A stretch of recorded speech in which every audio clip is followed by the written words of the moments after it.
اتنے گناہ تم نے کیے کہ اگر تمہیں خود بٹھا کے کہا جائے کہ تم گن کے بتاؤ تو تم خود بھی نہیں گن سکو گے، تمہارے اتنے گناہ ہیں۔ لیکن اگر آپ کسی کو عزت نہیں دے سکتے، ہر وقت اپنی زندگی جو ہے دوسروں کے اوپر مسلط کر رہے ہیں، ہر وقت غصہ کر رہے ہیں، ہر وقت ڈومینیٹ کر رہے ہیں، اگر ایسی پرسنالٹی ہے تو یاد رکھیں ایک وقت ایسا آئے گا کہ آہستہ آہستہ آپ کے پاس سے سارے لوگ چھٹ جائیں گے۔ کہ جب انسان گناہ کرتا رہتا ہے تو اس کی روح جو ہوتی ہے اس کے اوپر غلاظت جو ہے وہ جمع ہوتی رہتی ہے۔ یہاں پر جب ہم چونکہ بات کرنی ہے آج ان لوگوں کے بارے میں جو گناہگار ہیں، تو قرآن کی ایک آیت ہے جو میری فیورٹ ورسز میں سے ہے۔ وہ ایسی خوبصورت آیت ہے کہ جب بھی کبھی گناہ کی کیفیت ہو یا کبھی ایسی فیلنگ ہو رہی ہو کہ بھئی مایوسی کی کیفیت ہو رہی ہے، تو اس آیت کو پڑھ لیا کریں، اس پہ غور کر لیا کریں، اللہ تعالیٰ آپ کے دل کو سکون دے دے گا۔ اور وہ آیت کیا ہے؟ قل یا عبادی الذین اسرفوا علی انفسہم لا تقنطوا من رحمت اللہ۔ اللہ سبحانہ تعالیٰ نے نبی کریم صلی اللہ علیہ وسلم سے فرمایا کہ آپ ان سے کہہ دیجئے میرے وہ بندے جنہوں نے اپنی جانوں پہ ظلم کیا ہے، جنہوں نے گناہوں میں اپنے آپ کو ڈبو دیا ہے، جن کی زندگی میں صرف گناہ ہی گناہ ہے، کوئی خیر کا کام نہیں ہے، کوئی نیکی کا کام نہیں ہے، کیونکہ یہاں پر جو آیت میں جس قسم کے گناہگار کا ذکر ہو رہا ہے وہ والا گناہگار نہیں ہے جو کبھی کبھی چھوٹے گناہ کرتا ہے۔ قل یا عبادی الذین اسرفوا علی انفسہم، کہ وہ گناہ اتنے زیادہ کیے کہ ان گناہوں کی وجہ سے اس نے اپنی جان کو ظلم کیا اور مشکل میں ڈال دیا۔ ایسے شخص کو اللہ تعالیٰ کیا کہہ رہا ہے؟ لا تقنطوا من رحمت اللہ۔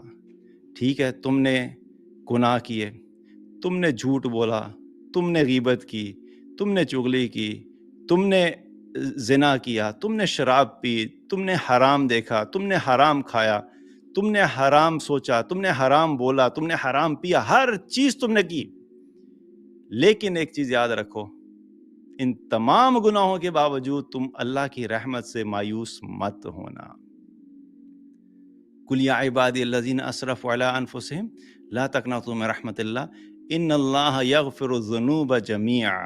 اللہ کہتا ہے کہ بے شک اللہ تمہارے سارے گناہوں کو معاف کر دے گا۔ اور یہاں پر بھی اللہ تعالیٰ نے یہ نہیں کہا کہ تم نے اگر 1,00,000 گناہ کیے ہیں تو تمہارا تو کوٹا ہی 10,000 گناہوں کا تھا، تو 10,000 میں معاف کروں گا، باقی 90,000 کے اوپر پکڑ ہوگی۔ اللہ سبحانہ تعالیٰ نے گناہوں کے لیے کسی انسان کے لیے کوئی حد مقرر نہیں کی کہ اس سے زیادہ گناہ ہو جائیں گے تو اس کے بعد معافی کی جو ہے وہ نہیں ملے گی۔ اللہ سبحانہ تعالیٰ نے کوئی لمٹ نہیں بیان کی، بلکہ لمٹ لیس گناہ ہے تمہارے۔ اتنے گناہ تم نے کیے کہ اگر تمہیں خود بٹھا کے کہا جائے کہ تم گن کے بتاؤ تو تم خود بھی نہیں گن سکو گے، تمہارے اتنے گناہ ہیں۔ یہ الگ بات ہے کہ تمہیں خود یاد نہیں ہے، لیکن اللہ کے ہاں تمہارا چھوٹے سے چھوٹا گناہ لکھا ہوا ہے، اللہ کے ہاں وہ ریکارڈڈ ہے۔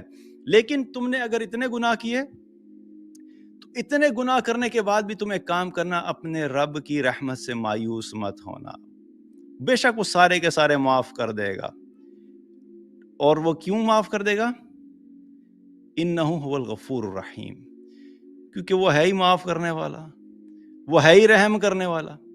اس کی صفت ہی یہی ہے، اس کی پرومیننٹ صفت ہی یہی ہے کہ وہ لوگوں کو معاف کرتا ہے۔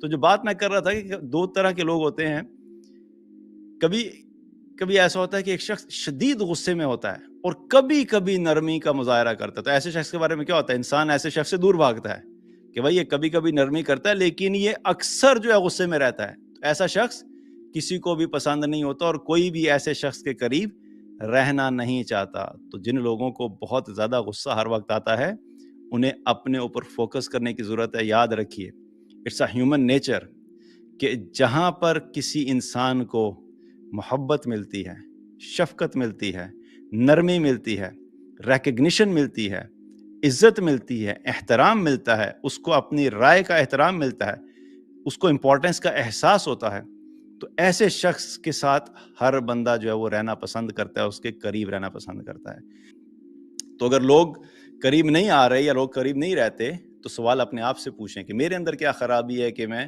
ایسا کیا کام کر رہا ہوں جس وجہ سے لوگ مجھ سے دور جا رہے ہیں۔ کیونکہ اچھے اخلاق والے کی مثال ایسے ہوتی ہے کہ جیسے جو ہے وہ پھول ہوتا ہے اور اس پھول کے اوپر ہر طرف سے شہد کی مکھیاں شہد کلیکٹ کرنے کے لیے آ رہی ہوتی ہیں، تو جب آپ اچھے اخلاق والے ہوں گے تو لوگ آپ کے ارد گرد خود آئیں گے، آپ کے پاس آئیں گے، آپ سے سیکھیں گے بھی، آپ سے محبت بھی کریں گے، آپ کی عزت بھی کریں گے. کیوں؟ آپ کے اچھے اخلاق کی وجہ سے. تو بہرحال اللہ کی جو صفت ہے وہ کیا ہے؟ وہ ہے ہی معاف کرنے والا اور بخشنے والا. اور جب وہ اس کی ڈیفالٹ صفت ہی یہی ہے تو پھر اس نے تو تمہیں معاف کرنا ہی ہے. لیکن اللہ تعالیٰ نے پھر آگے کہا کہ بھئی تھوڑی سی ایفرٹ تمہیں بھی کرنی پڑے گی. وہ چھوٹا سا کام کیا ہے؟ وَأَنِيبُوا إِلَىٰ رَبِّكُمْ وَأَسْلِمُوا لَهُ، کہ تم اپنے رب کی بارگاہ میں توبہ کر لو اور اسلم لہو، اپنے آپ کو سبمٹ کر دو، اس کی اطاعت میں لگا لو، تو بس سمجھو کہ تمہارا کام بن گیا. یہ ایسے ہی ہے کہ انسان کسی ایسی جگہ سے گزرے جہاں پہ گندے پانی کا جوہر تھا اور ہر طرح کی گندگی اس جگہ پہ اکٹھی ہو رہی تھی اور بدبودار پانی تھا اور اس کے قریب بھی کھڑے نہیں ہوا جا رہا تھا. انسان اس کے قریب سے گزرا، اچانک کوئی گاڑی تیزی سے آئے اور وہ پانی کے چھینٹے اڑائے، وہ ساری گندگی انسان کے کپڑوں کے اوپر آ جائے اور وہ اتنی اسمیل ہو کہ انسان سے برداشت بھی نہیں کی جا رہی ہو. اب یہ ساری گندگی لے کے وہ گھر آ گیا. تو اس کا سولوشن کیا ہے؟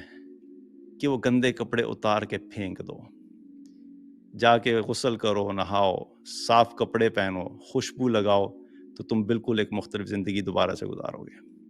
تو یہ جو گناہ ہوتے ہیں وہ اسی گندے کپڑے کی طرح ہوتے ہیں. آج کے دور میں دل کی بے چینی کی بہت بڑی وجہ یہ ہے کہ ہر وقت ہر جگہ پہ گناہ کرنے کی اپرچونٹی ہے اس سیل فون کی وجہ سے.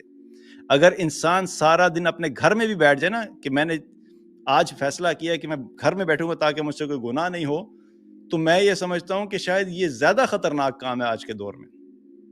کیونکہ اگر وہ موبائل یوز کرتا ہے کے اوپر جتنے گناہ کرے شاید وہ باہر مصروف ہو کتنے گناہ نہ کر سکے. تو یہ جو گندگی ہوتی ہے گناہوں کی، وہ جب انسان توبہ کرتا ہے تو وہ ایسا ہی ہے کہ وہ گندا کپڑا اٹھا کے اس نے پھینک دیا. لیکن صرف وہ گندا کپڑا اٹھا کر پھینک دینے سے مسئلہ حل نہیں ہوگا. اب کیا ہوگا؟ اب تمہیں اگر اپنی نارمل لائف گزارنی ہے، لوگوں کے سامنے آنا ہے، تو تمہیں ایک نیا کپڑا بھی پہننا پڑے گا. بغیر کپڑے کے تو نہیں آ سکتے لوگوں کے سامنے. اب کیا ہے؟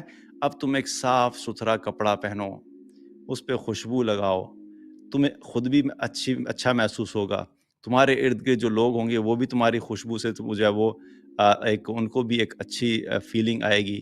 تو نیکیاں جو ہیں وہ ایسی ہی ہیں کہ جب انسان گناہوں کو چھوڑ کے نیکی والی زندگی شروع کر دیتا ہے تو وہ جو گناہوں کی غلاظت اور گندگی تم نے اکٹھی کی تھی تم نے اتار کے پھینک دی.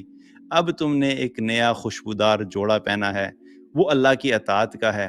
اب تم نمازیں پڑھو، اب تم ذکر و اذکار کرو، اب تم نے جہاں جہاں پہ جس کے حقوق مارے تھے ان کے حقوق ادا کرو، رزق حلال کماؤ، اپنے آپ کو حرام سے بچاؤ. تو ایک ایسی زندگی شروع ہو جائے گی کہ جس کی وجہ سے اللہ بھی تم سے راضی ہوگا.